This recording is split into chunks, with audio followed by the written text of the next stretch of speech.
கட்சி மன்னார் மாவட்டத்தினுடைய 4 சபைகளில் வீட்டு சின்னத்தில் போட்டியிடுகிறது. இந்த நானாட்டான் பிரதேச சபை, மன்னார் நகர சபை, மன்னார் பிரதேச சபை, மாந்தை மேற்கு பிரதேச சபை ஆகிய 4 சபைகளிலும் எங்களுடைய மக்களுக்கு தனித்துவமான சேவையை வழங்க வேண்டும் என்றும், தமிழர்களுடைய அடையாளம் மன்னார் மாவட்டத்தினுடைய தமிழர்கள் தமிழரசு கட்சியோடு இருக்கிறார்கள், அவர்களுடைய எண்ணமெல்லாம் நாங்கள் தமிழர்களாக வாழ வேண்டும் என்ற அந்த எண்ணத்தின் அடிப்படையில் இந்த 4 சபைகளையும் இலங்கை தமிழரசு கட்சியினுடைய தலைமைத்துவத்தில் நாங்கள் கைப்பற்றுவதற்கு உழைத்துக் கொண்டிருக்கின்றோம். இந்த பிரச்சார கூட்டத்திற்கு நாங்கள் அழைத்த போது வேட்பாளர்களை நாங்கள் கருத்துகள் கேட்டோம். உங்களுக்கு யாரை அழைத்து உங்கள் பிரச்சாரத்தை மேற்கொள்ள வேண்டும் என்று. அப்போது அவர்கள் சொன்னார்கள், எங்களுக்கு ஸ்ரீதரன் எம்பி அவர்களை அழைத்து தாருங்கள் என்று. அந்த வகையில் நான் அவரிடம் நானாட்டான் பிரதேச சபையினுடைய வேட்பாளர்களுடைய கோரிக்கையாக கேட்டபோது எந்தவித மறுப்பும் இல்லாமல் அவர் நானாட்டான் பிரதேச சபைக்கு வருவதாக கூறியிருந்தார். அந்த நேரத்தில் நான் நானாட்டான் பிரதேச சபைக்கு வருவதை மற்ற ஒரு சில இடங்களிலும் பயன்படுத்த வேண்டும் என்று மற்ற வட்டாரங்களுக்கும் ஒரு சில கூட்டங்களை நாங்கள் ஆயத்தப்படுத்தியிருந்தோம். அந்த வகையில் ஸ்ரீதரன் எம்பி அவர்கள் இன்று காலை 9:30 முதல்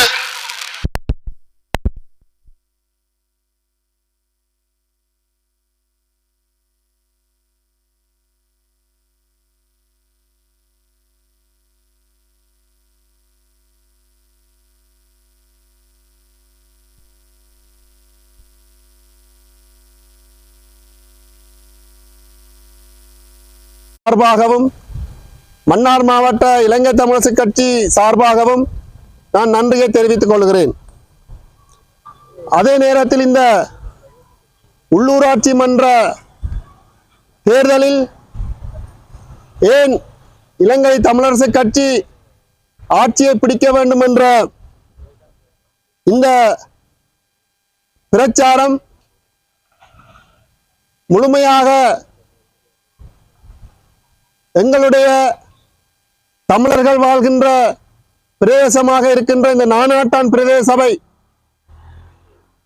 ஒரு தேசிய கட்சிக்கோ அல்லது மாற்று கட்சிக்கோ நாங்கள் வாக்களிக்காமல் வீட்டு சின்னத்தினுடைய சின்னத்திற்கு வாக்களித்து தமிழர்களாக நாங்கள் தொடர்ந்து இந்த பிரதேசத்தில் எங்களுடைய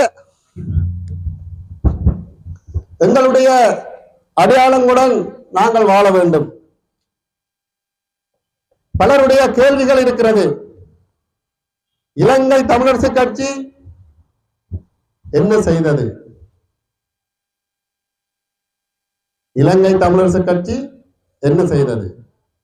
முதலாவது ஒரு விடயத்தை புரிந்து கொள்ள வேண்டும். இலங்கை தமிழரசு கட்சி என்றால் அது யாருடைய கட்சி? இலங்கை தமிழரசு கட்சி தமிழர்களுடைய கட்சி. இலங்கை தமிழரசு கட்சி உங்களுடைய கட்சி. நான் இன்று மன்னார் மாவட்டத்தினுடைய இலங்கை தமிழரசு கட்சியினுடைய மாவட்ட தலைவராக இருக்கிறேன் என்று சொன்னால் என்னை தெரிவு செய்வது மன்னார் மாவட்ட இலங்கை தமிழரசு கட்சியினுடைய உறுப்பினர்கள். அப்போ இது யாருடைய கட்சி? சார்ல்ஸ் தலைவராக இருக்க வேண்டும் என்று மார்ட்டின் ரோட்டில் இருந்து எங்களுக்கு கடிதம் வாரதில்லை.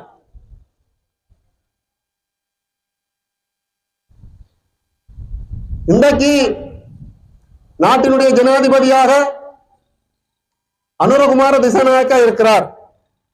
நாட்டினுடைய ஜனாதிபதியாக பலர் இருந்திருக்கிறார்கள். நான் பாராளுமன்றம் சென்றதன் பிற்பாடு சென்றபோது மைத்திரிபால சிறிசேன ஜனாதிபதியாக இருந்திருக்கிறார், கோட்டபாய ராஜபக்ச ஜனாதிபதியாக இருந்திருக்கிறார், ரணில் விக்ரமசிங்க ஜனாதிபதியாக இருந்திருக்கிறார், அனுரகுமார திசாநாயக்கா ஜனாதிபதியாக இருந்திருக்கிறார். அது நாட்டினுடைய ஜனாதிபதி தேர்தல், அது வேறு. இது உள்ளூராட்சி தேர்தல், உள்ளூராட்சி மன்றங்களுடைய அரசு. இது தமிழ் அரசு. இது நாட்டான் மக்களுடைய பிரதேச சபை தேர்தல். இந்த தேர்தலில் அவர்கள் ஜனாதிபதி தேர்தலில் வென்றிருக்கலாம், பாராளுமன்ற தேர்தலில் வென்றிருக்கலாம். இந்த உள்ளூராட்சி மன்ற தேர்தலில் தமிழர்கள் நாங்கள் எங்களுடைய அடையாளங்களுடன் இருக்க வேண்டும் என்பது, எங்களுக்கு வரலாற்றை நாங்கள் கொண்டு போக வேண்டும் என்பது எங்களுக்கு காலம் தந்த கடமையாக இருக்கிறது. டட்லி சேனநாயக்க அவர்கள் இலங்கையினுடைய அரசியல் யாப்பு மாற்றப்பட்டு 49ஆம் ஆண்டு பாராளுமன்ற தேர்தல் நடந்த போது இலங்கையில் பல இடங்களிலும் இருந்து வடக்கு கிழக்கு மலையக புத்தளம் சிலாபம் நீர்கொழும்பு போன்ற பிரதேசங்களில் இருந்து தமிழர்கள் பாராளுமன்றம் சென்றார்கள். அன்று DS சேனநாயக்கா இவ்வளவு தமிழ் உறுப்பினர்கள் பாராளுமன்றம் வந்திருக்கிறார்கள். கிட்டத்தட்ட 60 பாராளுமன்ற உறுப்பினர்கள் தமிழர்களாக இருக்கிறார்கள். தமிழர்களை எவ்வாறு அழிப்பது? அவர்கள் செய்த முயற்சி புத்தளம் முதல் சிலாபம் முதல் வெண்ணப்புவல் கட்நேரியா முதல் நீர்கொழும்பு வரை தமிழ் கல்வியை நிப்பாட்டினார். ஆரம்ப கல்வியை, தமிழ் மொழிமூல கல்வியை அந்த பிரதேசத்தில் முதலில் நிப்பாட்டினார். இன்று அன்றாதபுரம் முதல் நீர்கொழும்பு வரை தமிழ் மூல கல்வி இல்லை. ஆனால் இந்து ஆலயங்கள் இருக்கிறது, தமிழர்கள் இருந்த அடையாளம் இருக்கிறது. ஆனால் தமிழர்கள் என்று இல்லை. ஏன்? தமிழ் மூல கல்வி இல்லாத காரணத்தினால் அந்த பிரதேச மக்கள், தமிழ் மக்கள் சிங்கள மொழி மூல கல்வியை கற்று இன்று சிங்களவர்களாக மாறியிருக்கிறார்கள். வடக்கு கிழக்கில் நாங்கள் தமிழர்களுடைய அடையாளங்களுடன் இன்றுமே இருக்கின்றோம் என்றால் நாங்கள் தமிழர்களாக இருக்க வேண்டும், தனித்துவமாக இருக்க வேண்டும் என்ற அடையாளம், கடப்பாடு எங்களிடம் இருக்கிறது. நாங்கள் தமிழர்களாக இருக்க வேண்டும் என்றால் வடக்கு கிழக்கு தமிழ் பிரதேசங்களில் இருக்கின்ற உள்ளூராட்சி மன்றங்கள் தமிழர்களுடைய, தமிழரசு கட்சியினுடைய தலைமைத்துவத்தில் இருக்க வேண்டும்.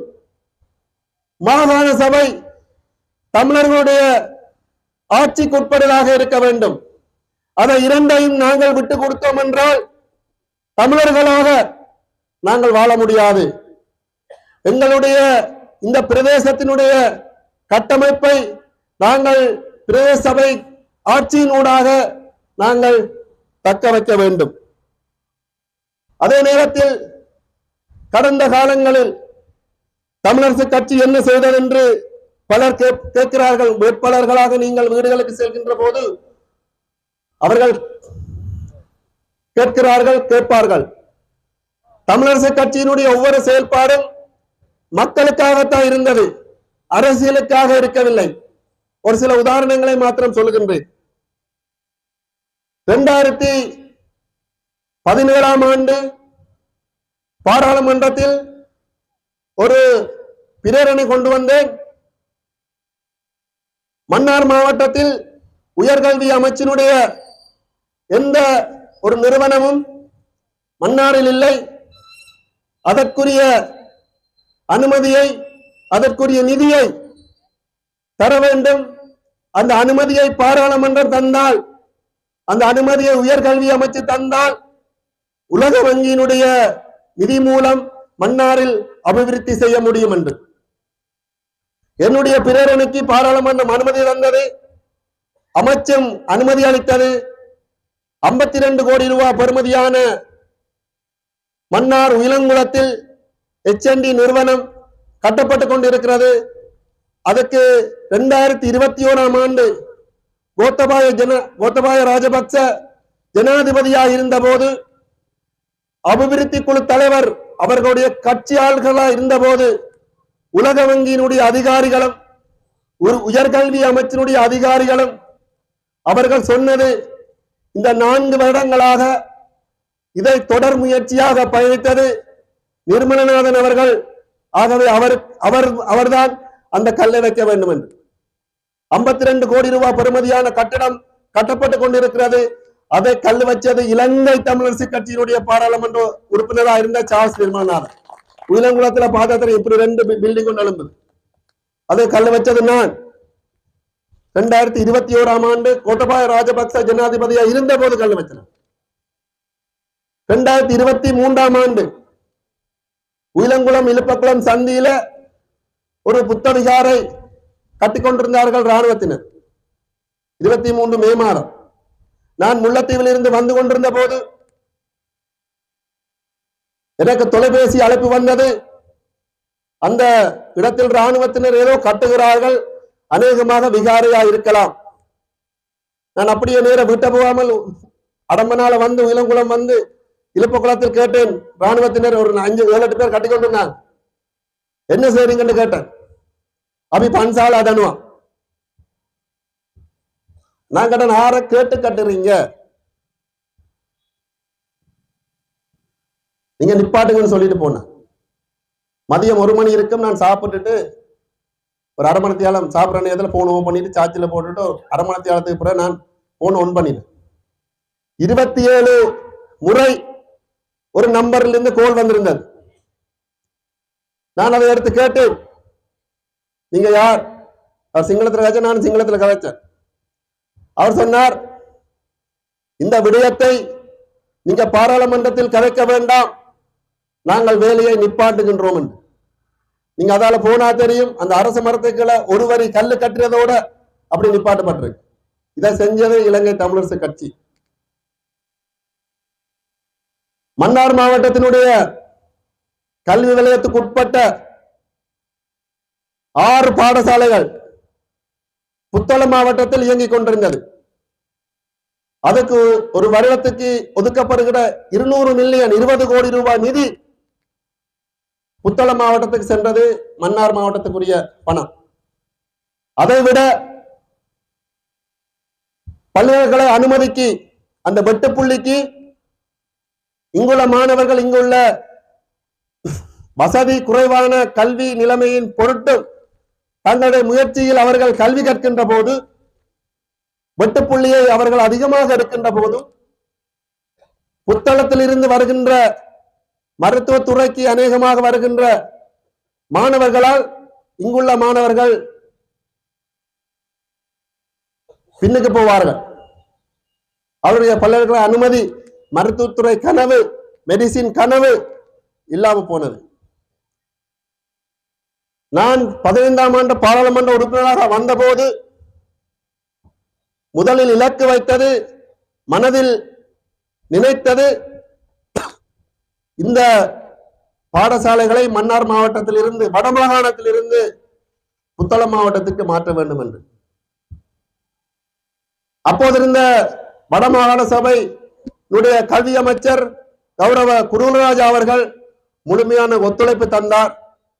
மாவட்ட அபிவிருத்தி குழு கூட்டத்தில் ஊடகவியலாளர்கள் தெரியும், 10-15 நிமிடங்களுக்கு மேல் ஒவ்வொரு கூட்டங்களிலும் இது விடயம் தொடர்பாக நான் சண்டை பிடிப்பது வழமை. கடைசியில் குருநாகலுக்கு அவர்களுடைய மாகாண சபை தலைமை அலுவலகத்துக்கு நானும் கௌரவ பாராளுமன்ற உறுப்பினர் ஸ்ரீதரன் அவர்களும் கௌரவ அப்போதைய முன்னாள் கல்வி அமைச்சர் குருராஜ் அவர்களும் மன்னார் கல்வி வலயத்தினுடைய அப்போதைய வலயக்கல்வி பணிப்பாளர் சுகந்தி மேடம் அவர்களும் கல்வி அமைச்சருடைய செயலாளர் அவர்களும் நாங்கள் அங்கு சென்று அங்கு பிரதம செயலாளரை சந்தித்து இந்த விடயங்கள் தொடர்பாக விளங்கப்படுத்தி கடைசி அந்த 6 பாடசாலைகளையும் மன்னார் மாவட்டத்தில் இருந்து நிப்பாட்டினது இலங்கை தமிழரசு கட்சி. அதன் பிற்பாடு இப்ப 3 வருடங்களாக புத்தளம் மாவட்டத்தில் இருந்தோ வேறு எங்கேயும் இருந்தோ மன்னார் மாவட்டத்தினுடைய வெட்டுப்புள்ளிக்கு அவர்கள் வருவதில்லை. நாங்கள் செய்த விடயங்கள் எல்லாம் மக்களுடைய எதிர்கால நன்மைக்காக, எதிர்கால இருப்புக்காக, எங்களுடைய அடையாளங்களுக்காக செய்த விடயங்கள். ஆகவே இலங்கை தமிழரசு ஒரு சில விடயங்களை சொல்லியிருக்கிறேன். அதே போன்று மன்னார் மாவட்டத்தினுடைய பிரதான விவசாயிகள் பிரதான குளம் கட்டுக்கரை குளம். அந்த கட்டுக்கரை குளத்துக்கு 162 சிறிய குளங்கள் இருக்கிறது. அது மத்திய அரசாங்கத்தினுடைய கீழ் இருக்கிறது என்று பாராளுமன்றத்தில் தெளிவாக கட்டுக்கரை குளம் தொடர்பாக முழுமையாக நான் பிரேரணை கொண்டு வந்து விவாதித்திருந்தேன். அதன் பிற்பாடு நீர்ப்பாசன அமைச்சருடைய செயலாளர் அடங்கலாக ஒரு கூட்டம் நடைபெற்றது. அந்த கூட்டத்தில் நானும் இருந்தேன். அவர்கள் கூறினார்கள், ஒன்றபிள் எம்பி, நீங்கள் பிழையாக பாராளுமன்றத்தில் பிரேரணை கொண்டு வந்தீர்கள். 162 குளம் அது மத்திய அரசாங்கத்துக்குரிய குளம் அல்ல, அது மாகாண சபைக்குரிய குளங்கள் தான் மன்னாரில் இருக்கின்ற சிறிய குளங்கள் என்று நான் கூறினேன். நீங்கள் தற்பொழுது தொலைபேசி அழைப்பு ஏற்படுத்தி மன்னாரினுடைய நீர்ப்பாசன திணைக்களத்தில் அந்த விடயங்களை கேளுங்கள் என்று கேட்டபோது அப்பிருந்த பொறியியலாளர் கூறினார், அது 162 குளமும் மத்திய அரசாங்கத்துக்கு உட்பட்ட குளங்கள் என்று. உடனடியாக அந்த என்னுடைய வேண்டுகோளுக்கு அமைவாக அதன் பிற்பாடு நடைபெற்ற வரவு செலவு திட்டத்தில் 350 மில்லியன் ரூபாய், 35 கோடி ரூபாய் என்னுடைய முயற்சியில் கட்டுக்கரை குளத்துக்கு வந்தது. அதில் 40 சிறிய குளங்கள் அபிவிருத்தி செய்யப்பட்டது. அதனுடைய ஆரம்ப நிகழ்வு அச்சங்குளத்தில் நடந்தது. அப்போது வந்த விவசாய அமைச்சர் கூறியிருந்தார், இதை சார்ல்ஸ் நிர்மலனுடைய முயற்சியில் வந்த பணம் என்று. இதை தமிழரசு கட்சி செய்யவில்லையா? எங்களுடைய பிரதானமான நோக்கம் எங்கள் மக்கள் தனித்துவமாக வாழ வேண்டும். எதிர்காலத்தில் எங்களுடைய மக்களுக்கு அவர்கள் கௌரவமாக வாழ்வதற்கு ஏற்ற சூழலை ஏற்படுத்தி கொடுக்க வேண்டும். இவ்வளவு விடயமும் தமிழரசு கட்சி எம்பியாக, தமிழரசு கட்சியினுடைய உறுப்பினராக எங்களுடைய மக்களுக்கு நான் செய்த விடயங்களில் ஒரு சில விடயங்கள். இதைவிட ஆளுங்கட்சியில் அமைச்சர்கள் இருந்திருக்கிறார்கள், ஏனைய பாராளுமன்ற உறுப்பினர்கள் இருந்திருக்கிறார்கள். நான் இந்த விடயத்தை மன்னார் மாவட்டத்திற்காக, எங்களுடைய மக்களுக்காக செய்திருக்கிறேன் என்று சொல்லட்டும் பார்ப்போம். முழுமையாக என்னுடைய முயற்சி, நான் இருந்த காலத்தில் இருந்த என்னுடைய சிந்தனை, எங்களுடைய மக்கள். உங்களுக்கு தெரியுமா, அரிப்பில் ஒரு சண்டை நடந்தது இரவு 12 மணிக்கு. எனக்கு ஒரு ஆள் டெலிபோன் எடுக்கிறார், ஷூட்டிங் சத்தம் தான் கேட்டது. நான் என்ன ஏதென்று கேட்கல, சேட்டும் போடல, வாகனத்தில் எடுத்து சேட்டை போட்டு வாகனம் ஓடிக்கொண்டுதான் நான் சேட்டை போட்டுக்கொண்டு அரிப்புக்கு வந்தேன். அங்கேருந்து இங்க வர்றது கிடையில நான் ராணுவத்திட்டேன்னு சொல்லி, போலீஸ்கிட்டேன்னு சொல்லி, எல்லாரையும் இங்க வர சொல்லி, கடற்படங்க மக்களோட பிரச்சனைப்படுது, உடனடியாக எங்களை மக்களை காப்பாற்றுங்கள் என்று சொல்லி போலீஸ் வருவதற்கு முன்பு நான் அங்க போய் நின்றேன். எங்களுடைய மக்களுக்கு ஏதாவது பிரச்சனை வருமென்றாலும் நாங்க முன்னுக்கு நிற்போம். முடிந்த அளவு அபிவிருத்தி செய்திருக்கிறோம். நாங்கள் எதிர்கட்சி உறுப்பினராக தான் இருந்திருக்கிறோம். நாங்கள் இலங்கை தமிழரசு கட்சியினுடைய சபையாக நானாட்டான் பிரதேச சபை இருக்க வேண்டும் என்று நாங்கள் கேட்பதில் 100% 200% நியாயம் இருக்கிறது. நீங்களும் அதற்காக உழைக்க வேண்டும். நாங்கள் இந்த உள்ளூராட்சி மன்ற தேர்தலில் நானாட்டான் பிரதேச சபையில் ஒரு வீதாசாரத்தில் ஒரு சிங்கள வேட்பாளராக இருக்கிறேன். சிங்கள வேட்பாளர் ஒரு நானாட்டான் பிரதேச சபையில் ஒரு சிங்கள வேட்பாளரை ஜேவிபி கட்சியான அனுரகுமாரோட கட்சி போட்டிருக்கிறது.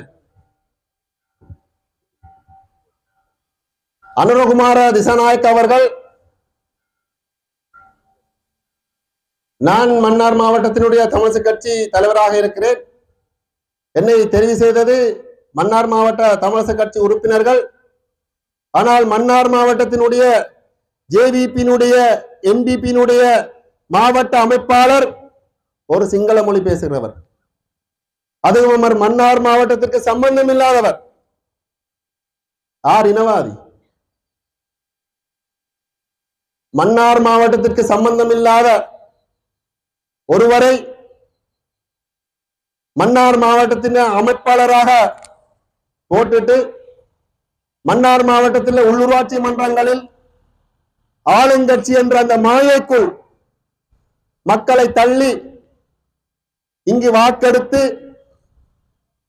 வடக்கு கிழக்கில் மக்கள் எங்களோடு, அங்க தமிழர்களே இல்லை, எல்லாரும் நாங்கள் உண்டாயிட்டோம் என்று சொல்லி அனுராதபுரம் முதல் நீர்கொழும்பு வரை இருந்த தமிழர்களை எவ்வாறு தமிழ் மொழி மூல கல்வியை அளித்தார்களோ அதே போன்று இந்த பிரதேச சபையினுடைய தமிழர்களுடைய கட்டமைப்பை, தமிழர்களுடைய அடையாளத்தை அவர்கள் இல்லாமல் செய்வார்கள்.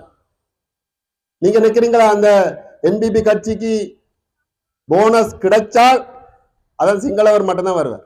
அதுதான் போட்டு வேட்பாளர் தோப்பார். நீங்க வட்டாரத்துல வெளியில நாங்க என்ன செய்யறது? எங்களுக்கு ஒரு போனஸ் தான் கிடைச்சது, அவரை போடுவோம். இது தேவையா? என்பிபி கட்சியில ஜேவிபியில 2 பாராளுமன்ற உறுப்பினர்கள் வன்னியில தெரிவு செய்யப்பட்டாங்க. 2 பேரும் தமிழர்கள், 2 பேரும் கல்விமான்கள். ஒரு ஆள் ஆசிரியர், ஒரு ஆள் மிருக வைத்தியர். ஏன் அவர்களுக்கு மாவட்ட அபிவிருத்தி குழு தலைவர் பதவி கொடுக்கல?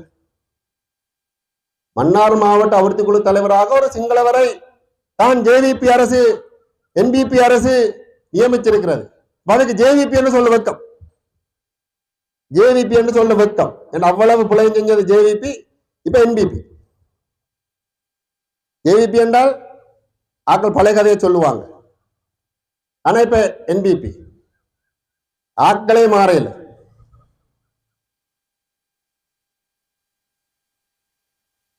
நாட்டினுடைய ஜனாதிபதி தேர்தலோடு உள்ளூராட்சி மன்ற தேர்தல்களை ஒப்பிட முடியாது. நாட்டினுடைய ஜனாதிபதியாக அவர்கள் இருக்கட்டும், அது வேறு. இது எங்களுடைய அரசு, எங்களுடைய உள்ளூர் அரசு, இது தமிழ் அரசு, இது எங்களுடைய ஆட்சி. எங்களுடைய ஆட்சியை, எங்களுடைய அடையாளத்தை நாங்கள் விட்டுக் கொடுக்க முடியாது.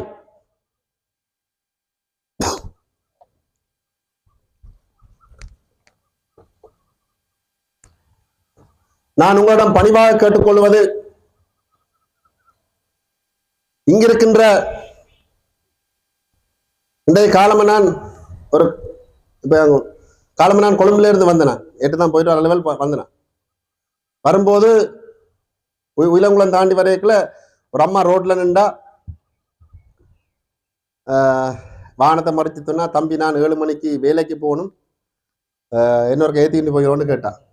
நான் சொன்னேன் சரியம்மா ஏறுங்கன்னு சொல்லி ஏற்றிட்டு போவேக்கல. நான் சரி நம்ம அரசியல்வாதானே ஒருக்கா வீட்டுக்கு போட சொல்லி கேட்போமே அப்படின்னு சொல்லி லைட்டாக கதையை போட்டேன். அவக்கு என்ன யாருன்னு தெரியாது. என்னம்மா செய்றீங்க, என்ன செய்றீங்க, இங்கே வேலை செய்றீங்க அப்படி இப்படின்னு சொல்ல, தான் தம்பி அப்படி இப்படி இருக்கிறேன், நான் உள்ளூராட்சி மன்ற தேர்தல் வரது உங்களோட ஊர்ல நல்லா தம்பி நானும் கேட்குறேன் அப்படின்டா. என்னோட வயசு கூட நானும் கேட்குறேன், இது என்ன கரெக்டா ஏற்றுறது வீணா போயிட்டோம் அப்படின்னு ஜோதிச்சுட்டு நான் சரியம்மா அவ டக்கண்டு இதுக்கேந்து ஒரு காட்டு எடுத்து தந்தான். நான் கேட்டேன், நம்ம இந்த காட்டுல இருக்கிற கட்சிக்கு உங்களுக்கு மிக தொடர்பான்னு கேட்டேன். இல்ல தம்பி 1 லட்சம் காசு தாரேன்னு சொன்னாங்க, இன்னும் ஒன்றும் தரையில, ஆனா அவங்க தராட்டி நான் வீட்டுக்கு தான் போடுவேன். 1 லட்சம் தராட்டி நான் வீட்டுக்கு தான் போடுவேன். அந்த கட்சியும் தெரியும், சொல்றது அழகில்லை. அப்ப உங்களை யார் வந்து கதைத்தது என்று சொல்ல வங்காளில இருந்து ஒரு ஆள் வந்து காய்ச்சன்னு சொல்லி சொன்னார். வங்காள இந்த காய்ச்சல் உங்களுக்கு தெரியும் இந்த கட்சியை. அப்ப அந்த அம்மாவுடைய நிலைப்பாடு என்ன? தனக்கு 54,000 ரூபாய் கடனா, அதையும் சொல்லிட்டான். ஹவுசிங் வீட்டுல எடுத்து அது உதயகுலத்துல அங்க போய் அவ்வே காய்ச்சி கொண்டு வந்தான். ஹவுசிங் வீட்டுல வீடு எடுத்து கொஞ்சம் பெரிய வீட்டை கட்டிட்டாவா, 54,000 ரூபாய் கடனா, 1 லட்ச ரூபாய் தாரன்னு சொல்லித்தானே நான் சைன் பண்ணினாவா. ஆனா தராட்டி தம்பி நான் வீட்டுக்கு தான் போடுவேன். இப்படித்தான் எங்களுடைய வேட்பாளர்களை, எங்களுடைய மக்களை, எங்கள உறவுகளுக்குள் வேட்பாளர்களா போட்டு, அது அவ மன்னார் பிரதேச சபைக்குரிய வேட்பாளரா போட்டு அந்த வாக்களின் மூலம் வருகின்ற ஆசனத்தை தன்னினத்தவருக்கு கொடுப்பதற்குத்தான் இந்த முயற்சிகள்.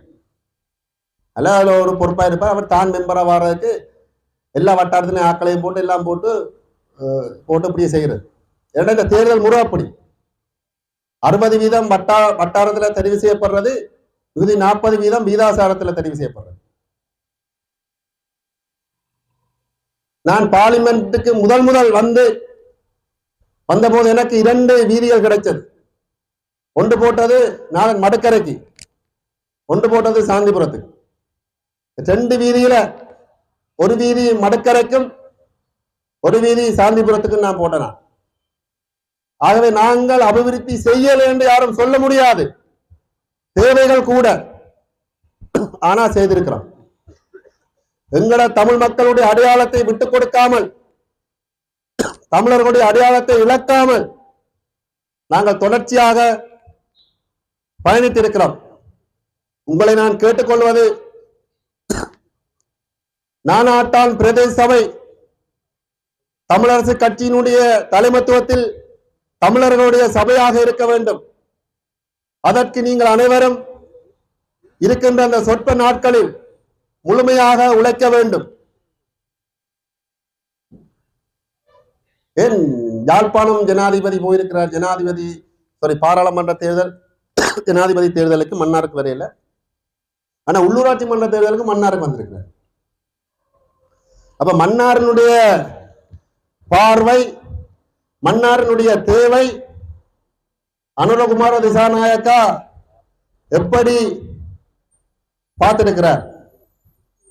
அவர்கள் இவ்வளவு சொல்லுகின்ற, அவர் அலௌன்ஸ் பண்ற தங்கள்ல ஊழல்வாதிகள் இல்லை, அதை மொழிபெயர்ப்பு செய்தவரை பற்றி அவருக்கு தெரியல போல. அவர் ஜனாதிபதியோட ஸ்பீச் பார்த்தாங்களே தெரியும். அவர் சொல்ற தங்கள்ல ஊழல்வாதி இல்லை, அதை மொழிபெயர்ப்பு செய்தவருக்கு அந்த தகுதியும் இல்லை. அவற்றை நிறைய ஃபைல் நடக்கிறது. ஆகவே 2020ஆம் ஆண்டு 19ஆம் ஆண்டு கோட்டபாய ராஜபக்ச வந்தபோது சொன்னாங்க இனி 20 வருஷத்துக்கு கோட்டாதான். இப்ப சொல்றாங்க இனி ஏகேடி தான். எல்லாரும் அடிபட்டு போயிடுவாங்க. ஏனென்றால் இலங்கை தலைமைத்துவத்தை யாரும் செய்ய முடியாது. ஏனென்றால் இலங்கையினுடைய வருமானத்தை மீறி இராணுவத்திற்கும் இலங்கையினுடைய